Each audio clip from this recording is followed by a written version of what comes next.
السلام عليكم ورحمة الله وبركاته. بسم الله والحمد لله والصلاة والسلام على رسول الله وعلى آله وصحبه ومن والاه. ربي شرح لي صدري ويسر لي أمري واحلل عقدة من لساني يفقهوا قولي. Mes frères et sœurs, aujourd'hui on commence avec l'aide d'Allah Tabarak wa Ta'ala une nouvelle série qui est les 7 qui seront sous l'ombre du trône d'Allah Azza wa Jal. Comme vous le savez, lorsque les gens sortiront de leur tombe, ils seront sur une même terre pour attendre de se faire juger en fonction de leurs œuvres. Les gens seront rassemblés le jour du jugement, pieds nus, non circoncis, comme Allah subhanahu wa ta'ala les a créés la première fois. Allah subhanahu wa ta'ala en parle dans Surat Al-Anbiya, Surat 21, verset 104. كما بدأنا أول خلق نعيده وعدا علينا إنا كنا فاعلين. Tout comme nous avons commencé la première création, ainsi nous la répéterons. C'est une promesse qui nous incombe et nous l'accomplirons. Dans Sahih al-Bukhari et Muslim, Aïcha radiallahu anha, la femme du prophète alayhi salatu wassalam, rapporte que le prophète alayhi salatu wassalam a dit: les hommes seront rassemblés au jour de la résurrection sans vêtements, c'est-à-dire nus, pieds nus et non circoncis. Aïcha radiallahu anha demanda au prophète alayhi salatu wassalam: ô messager d'Allah, est-ce que les hommes et les femmes seront tous ensemble, se voyant les uns les autres? C'est-à-dire qu'ils vont se voir les uns les autres nus? Il lui répondit: ô Aïcha, la situation sera si grave que l'on ne pensera pas à se regarder les uns les autres.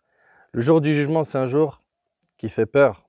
C'est un jour qui sera long pour certains. Allah Tabarak wa Ta'ala, en parlant du jour du jugement, il a dit: وَأَنذِرْهُمْ يَوْمَ الْحَسْرَةِ, et avertis-les du jour du regret. Il y a des gens qui vont regretter amèrement de ne pas avoir bien agi, de ne pas avoir accompli de bonnes œuvres quand ils étaient sur terre. Ce jour-là, le jour du jugement sera un vendredi. La preuve, selon Abu Huraira radiyallahu anhu, le prophète alayhi salatu wassalam a dit: le meilleur jour sur lequel le soleil s'est levé est le jour du vendredi. C'est le jour où Allah a créé Adam. C'est le jour où Adam fut créé, le jour où il fut introduit dans le paradis et le jour où il en fit sortie, donc pour descendre sur terre. Et c'est le jour où aura lieu la résurrection rapportée par l'imam Muslim. La terre du jour du jugement ne contiendra absolument rien. C'est-à-dire que c'est une terre blanche et poussiéreuse qui ne contient ni construction ni arbre, elle est complètement vide. Selon Sahl ibn Sa'd radiyallahu anhu, le prophète alayhi salatu wassalam a dit: au jour de la résurrection, les hommes seront rassemblés sur une terre blanche et vierge, comme une pièce de monnaie pure ne portant aucune marque, rapportée par Bukhari et Muslim. Les gens seront debout ce jour-là pendant 50 000 ans.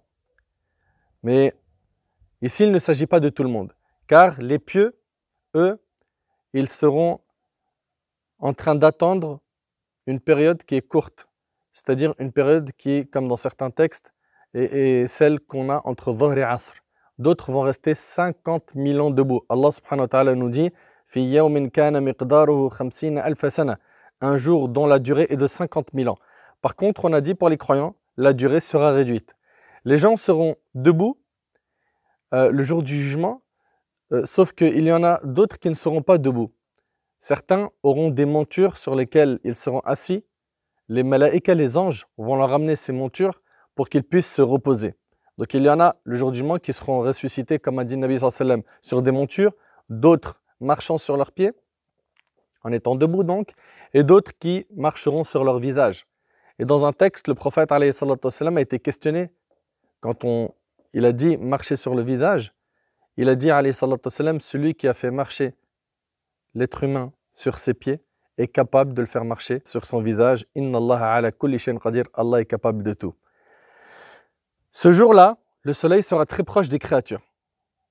Le soleil sera très proche des créatures et les gens seront plongés dans leur sueur. Al-Miqdad radiyallahu anhu a dit: j'ai entendu le messager d'Allah alayhi salatu wassalam dire: le jour de la résurrection, le soleil sera rapproché des gens à une distance d'1 mille.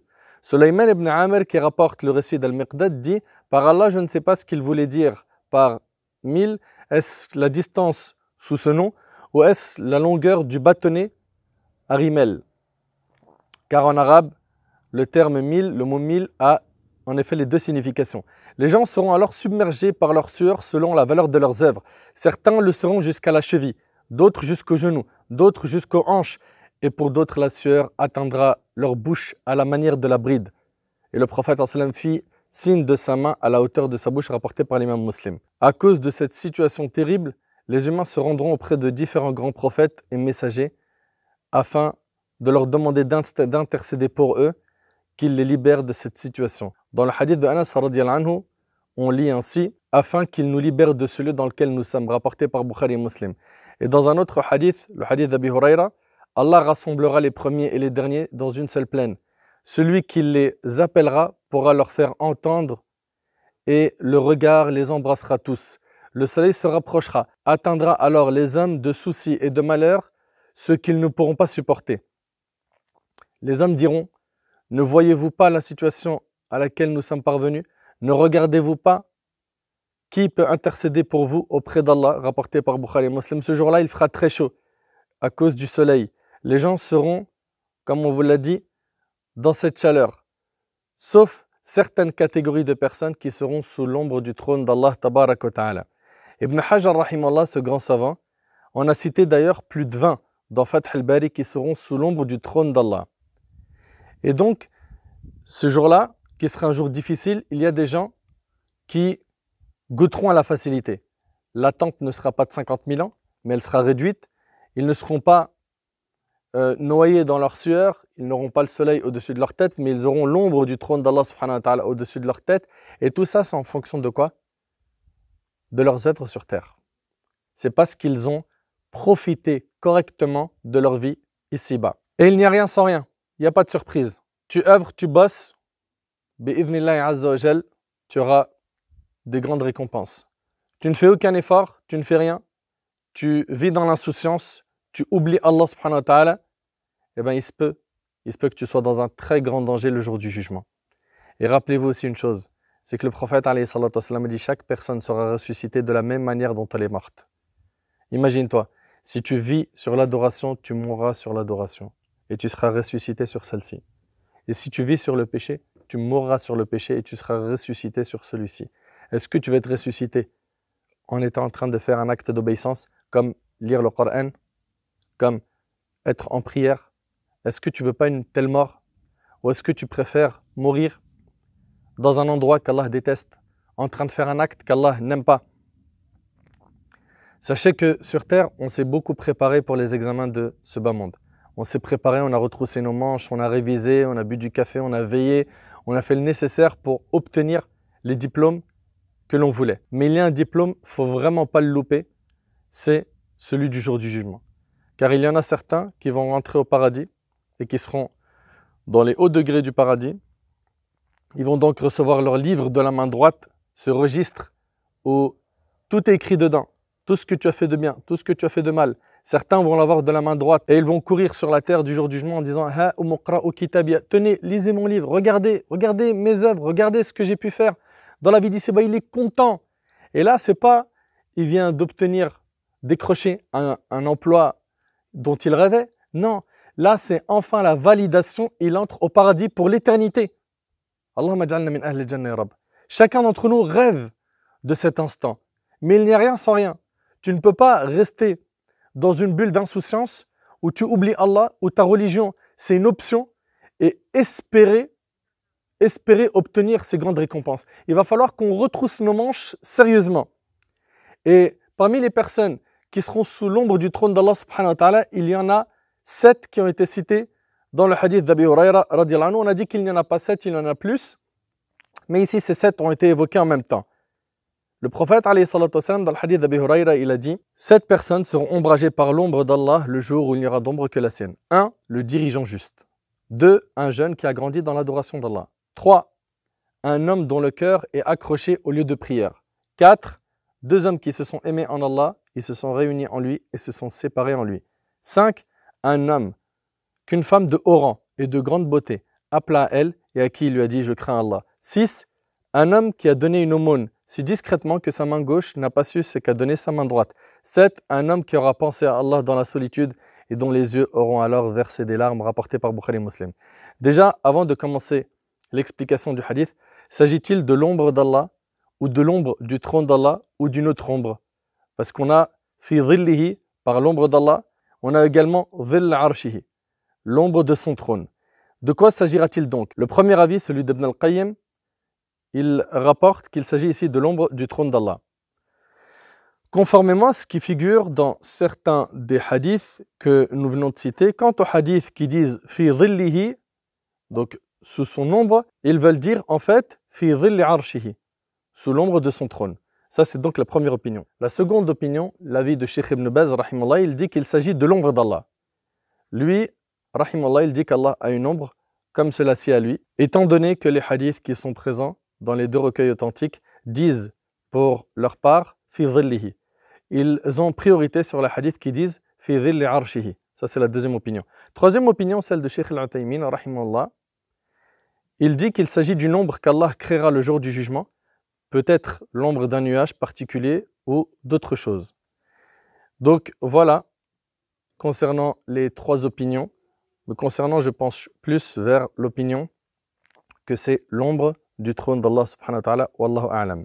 Ensuite, mes frères et sœurs, sachez que le trône est la première chose qu'Allah a créée, comme l'a rapporté Ibn Taymiyyah et d'autres parmi les savants. La preuve, selon Abdullah ibn Amr radiyallahu anhu an jami' as-sahaba, le prophète alayhi salatu wassalam a dit « Allah a écrit la destinée de toutes les créatures 50 000 ans avant la création des cieux et de la terre, et son trône était sur l'eau, rapporté par Muslim. » Le trône a été créé avant le reste de la création. Et le trône, Allah l'a créé de ses mains.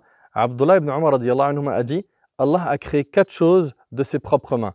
Adam, alayhi salam, le trône, la plume, le paradis éternel. Le reste de la création, il l'a créé en disant « soit », puis elle devient. » Et c'est rapporté par Al-Ajurri, Ad-Darimi et Al-Laka'i dans Sharh Usul al-I'tiqad. Sachez que le trône est immense. Notre prophète sallam l'a décrit. Il est important qu'on voit la description du trône afin de bien prendre conscience que ces gens qui seront sous l'ombre du trône d'Allah seront en dessous d'une immense créature. Al-Abbas ibn al-Muttalib a dit, le prophète sallam a dit, connaissez-vous la distance séparant le ciel et la terre? Nous répondîmes, Allah et son prophète sont les plus savants. Le prophète sallam dit alors, la distance les séparant est de 500 ans de cheminement et entre chaque ciel et le suivant, il y a 500 ans. Et l'épaisseur de chaque ciel est l'équivalent de 500 ans de cheminement. Et au-dessus du 7e ciel se trouve une mer. Entre sa partie inférieure et sa partie supérieure, il y a la même distance séparant le ciel de la terre. Puis au-dessus de cela, il y a le trône. Entre sa partie inférieure et sa partie supérieure, il y a la même distance séparant le ciel de la terre et Allah est au-dessus de tout cela. Et aucune des actions des fils d'Adam ne lui échappe, rapportée par Abu Daoud et d'autres. Il y a d'autres hadiths qui nous décrivent le trône d'Allah Azza wa Jal. Selon Abu Dharr radiyallahu anhu, le prophète sallam a dit « Les 7 cieux comparés au kursi ne sont que comme un anneau de fer jeté dans un désert. » Il est rapporté du compagnon du prophète sallam Abdullah ibn Abbas qu'il a dit « Le kursi est l'emplacement des 2 pieds et personne ne connaît la grandeur du trône. » Ceci est rapporté par Ibn Khuzayma, Ibn Abi Shayba, Al-Hakim et d'autres. Donc les 7 cieux comparés au siège ne sont que comme un anneau de fer jeté dans un désert. Et le prophète sallam a dit, et la grandeur du trône par rapport au siège, le kursi, est comme celle de ce désert par rapport à cet anneau de fer. Le siège, kursi, cerne les cieux et la terre en totalité. Il est l'endroit où le tout miséricordieux Azza wa Jal pose ses pieds. Le trône est encore plus grand que le siège. Le trône est la plus grande créature. C'est là-dessus que notre maître Azza wa Jal s'est établi de la manière qui convient à sa majesté. Je veux que tu prennes conscience de l'immensité du trône d'Allah Azza wa Jal. Le trône est porté par un groupe d'anges au physique très important. Allah subhanahu wa ta'ala nous dit dans Surat Ghafir Alladhina yahmiluna al-arsha wa man hawlahu yusabbihuna bihamdi rabbihim wa yu'minuna bih al-aya. Ceux les anges qui portent le trône et ceux qui l'entourent célèbrent les louanges de leur Seigneur, croient en lui et implorent le pardon pour ceux qui croient. Donc ici, on voit qu'il y a des anges qui portent le trône d'Allah subhanahu wa ta'ala. Dans Surat Az-Zumar, Surat 39, verset 75, Allah subhanahu wa ta'ala il nous dit « Wa tara al-malaikata hafina min hawli al-arsh » Al-Aya. Et tu verras les anges faisant cercle autour du trône. Et At-Tabarani, dans son Mu'jam Al-Awsat, rapporte avec une chaîne de transmission authentique que selon Anas radiyallahu anhu, le prophète alayhi salatu wassalam a dit « Il m'a été permis de décrire un des anges porteurs du trône. Alors ses pieds sont en bas de la terre. Et le trône sur sa corne, entre le lobe de ses oreilles et son épaule, ça c'est l'ange qui porte le trône d'Allah, il y en a 8. Regardez la description juste de l'ange qui porte le trône d'Allah. Entre le lobe de ses oreilles et ses épaules, il y a le battement des oiseaux durant 700 ans. Cet ange disant « Subhanaka haythu kunt » gloire à toi n'importe où tu te trouves. Et sachez que le trône possède des pieds. On trouve dans Sharh al-Tahawiyya, il a été rapporté de façon sûre dans la législation que le trône possède des piliers. Que les anges porteront, comme cela a été rapporté par le prophète sallam. Lorsque les hommes seront foudroyés, dit le prophète sallam, je serai le premier à sortir de la terre qui se fendra. Et je verrai Moïse, Moussa, tenant un des piliers du trône. Donc on voit bien ici que le trône a des piliers. Et c'est rapporté par Bukhari et Muslim. Voilà donc pour vous la description du trône d'Allah Azzawajal, celui sous lequel les gens seront ombragés. Je reprends le hadith. Le prophète sallam a dit 7 personnes seront ombragées par l'ombre d'Allah le jour où il n'y aura d'ombre que la sienne, un dirigeant juste, un jeune qui a grandi dans l'adoration d'Allah, un homme dont le cœur est accroché au lieu de prière, 2 hommes qui se sont aimés en Allah, ils se sont réunis en lui et se sont séparés en lui, un homme qu'une femme de haut rang et de grande beauté appela à elle et à qui il dit « Je crains Allah », un homme qui a donné une aumône si discrètement que sa main gauche n'a pas su ce qu'a donné sa main droite, et pour terminer, un homme qui aura pensé à Allah dans la solitude et dont les yeux auront alors versé des larmes, rapportées par Bukhari et Muslim.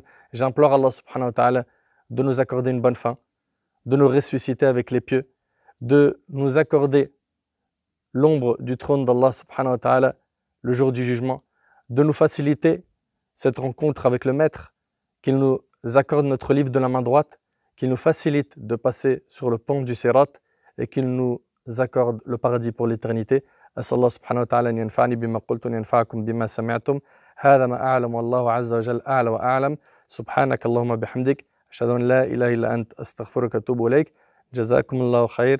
Et je vous dis à très bientôt, Inch'Allah. Wassalamu alaikum wa rahmatullahi wa barakatuh.